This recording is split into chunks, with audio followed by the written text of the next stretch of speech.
Hi there and welcome to this channel. This video is about talking overlay tools. We're going to create a video where there's a screen capture and there's also me talking down in the bottom right hand corner. To do this you have to record the screen. You also have to record another video, which I use my phone for that. So then you combine these two videos with Shotcut to create the final product. So far I've created a project up here called Talking Overlay with a talkingoverlay.mlt file created in it. And we have other videos to show you how to do that. I also created these two videos and placed them in the project folder. So now I'm using my operating system file manager to select these two items that are in the Talking Overlay folder shown right here. I'm going to drag and drop them over to my playlist. The reason I did it that way, and it also tells you what you just dropped in there. So I'll close that. The reason I did it that way is because you can only bring in one file at a time whenever you use this open file. So I'm going to click on this, drag it down here, drop it under the video 1 timeline.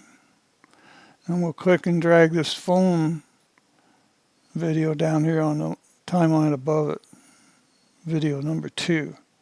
Now if you notice, you can see the audio in both these videos.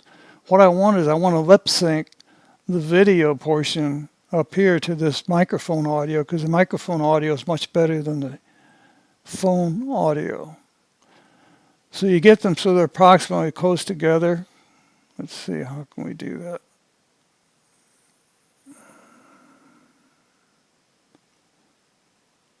That's not it. That's probably it right there. It looks like these groupings. The groupings are pretty similar. Select the microphone video source, which has the good audio. Right click on it and align to reference track and make the phone audio the reference track, which is on V2. Up here they say V2. We're going to align to V2, so we process and apply.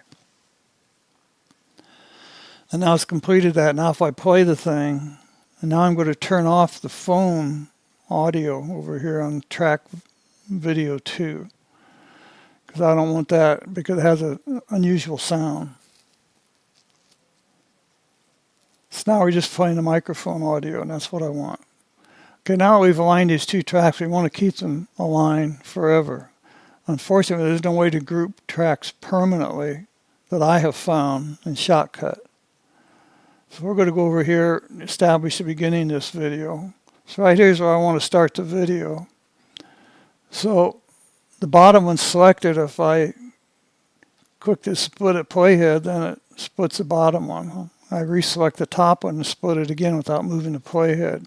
Now I can delete this video by pressing the delete key.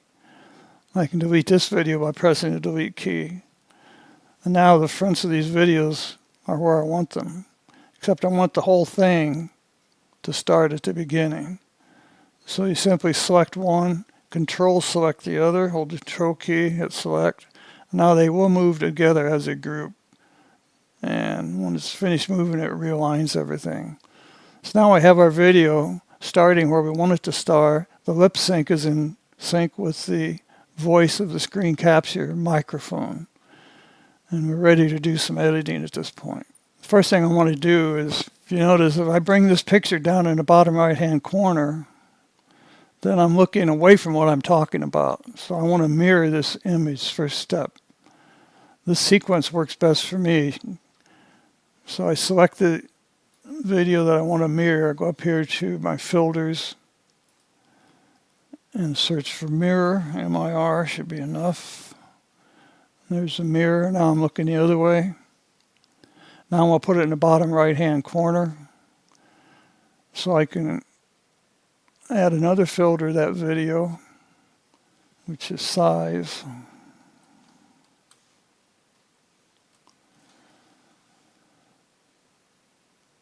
And when you select size, we have things called presets. I got a preset that puts it at the bottom right corner, so it's going to do that for me. I don't have to do it.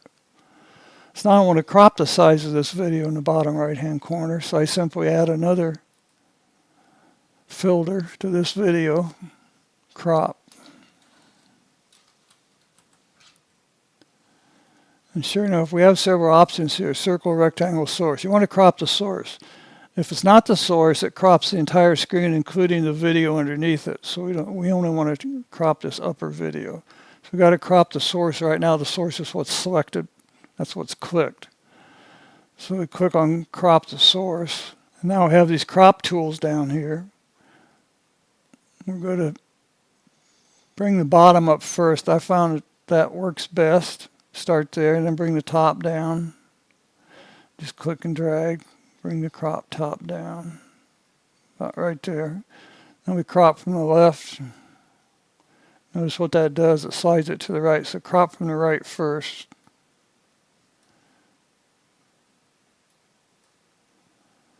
So crop from the right. I want you to notice that everything's backwards. Why is it backwards? Because I mirrored the video, remember? So this guy doesn't know it's mirrored. This particular filter doesn't know that filter up there is running. So we got to treat it on the opposite. So if I want to crop the right, I do the left here. I'm cropping it to the left now, which is really the right in the original video. I move around a little bit, so I'm going to leave a lot of space there. So once we've done that, now we can go ahead and we can resize it too. So go back to size position. And I can grab this handle, make the whole thing smaller, and get down to its size. Remember, it started out that size when it moved, when it mirrored it. So now we're going to bring it down so that it's smaller. Leave it about right there.